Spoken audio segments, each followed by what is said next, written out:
Hello students, good morning. And today we will do Kamaladas's poem, My Grandmother's House. In my previous session, I have already given you an introduction of Kamaladas, or you can say Kamala Suraya, when she changed her name after her conversion to Muslim.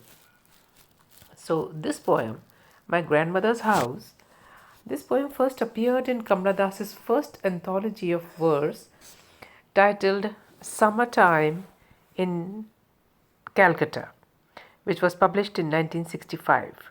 Now, this poem is an autobiographical poem in which the poet's longing for a parental house in Malabar is movingly described. We can say this poem is a very nostalgic poem. Nostalgia, what is nostalgia?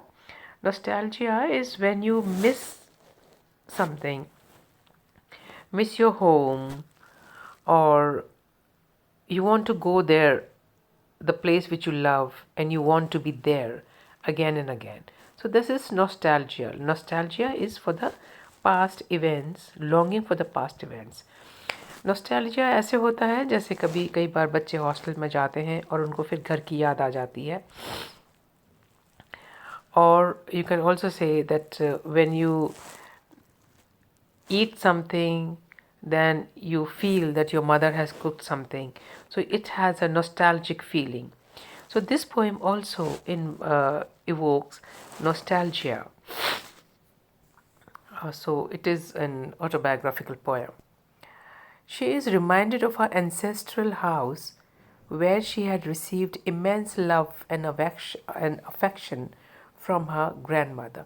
She was very much attached to her grandmother, and she felt most loved by one person in her life, and that was her grandmother. The poet's feminine sensibility finds its clearest loveless relationships in it. Now, actually, she misses her grandmother's house most because she's entered into a marriage which is very loveless marriage. Now, she's not happy with her married life, and she longs to go to her grandmother's place where she can find unconditional love. So, a note of pessimism runs throughout the action of this poem. It reveals the poet's painful and unfulfilled desire to visit her grandmother's house, to which she is deeply and emotionally attached. The poet is shocked to learn that the house is all in ruin after the death of her grandmother. Actually, the grandmother was the soul of that house. The house actually reverberates with the energy of the people who live in it. So once her grandmother dies, she feels that this house is all in a ruin. This house does not hold the same place as it used to be when her grandmother was alive. She suffers in silence due to the wear and tear it has undergone in her absence. That is, this house is not looked after the death of her grandmother, and it is all locked up. The death-like silence reigns in her grandmother's house.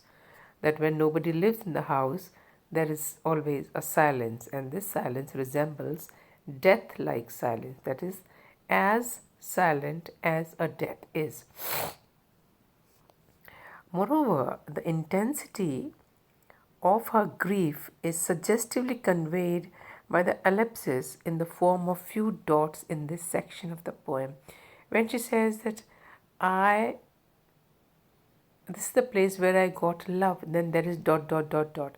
That is the immensity of love.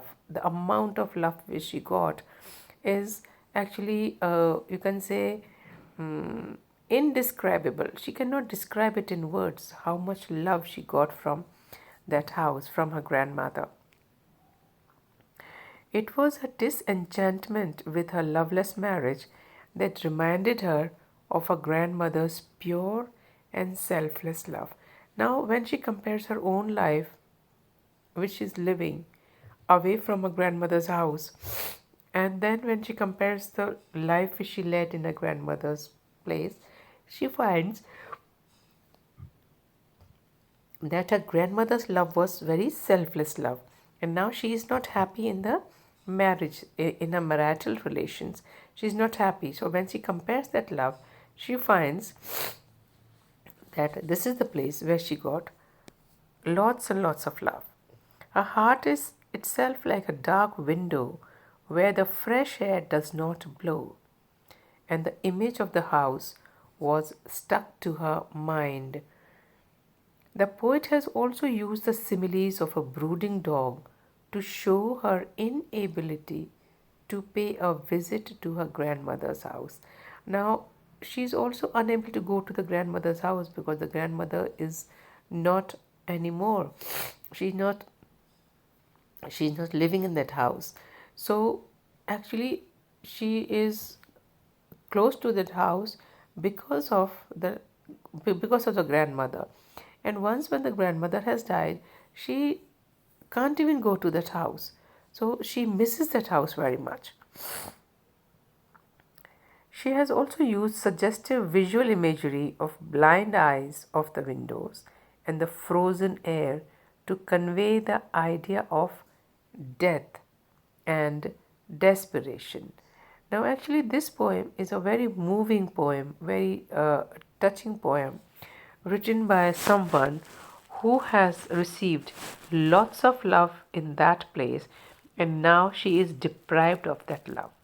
कि ये उस व्यक्ति की कविता है जिसमें उस जगह की कविता है जहाँ पर उस कवियत्री को बहुत बहुत ज़्यादा प्यार मिला था. And now that grandmother, she is no more over there and she misses that love of hers.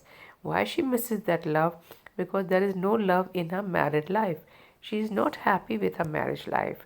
So this poem is a very uh, nostalgic poem, and she remembers this is a confessional poem, and this is also a personal poem, autobiographical poem, in which she describes her feelings for that house and for the grandmother and what condition the absence of grandmother has brought into that house. So uh, in this session, I've just given you a brief summary of that poem, and then we will be doing line by line explanation and we will be analyzing the poem line by line in the coming sessions. So, thank you for watching, and we'll be meeting soon with the analysis of the poem. Thank you.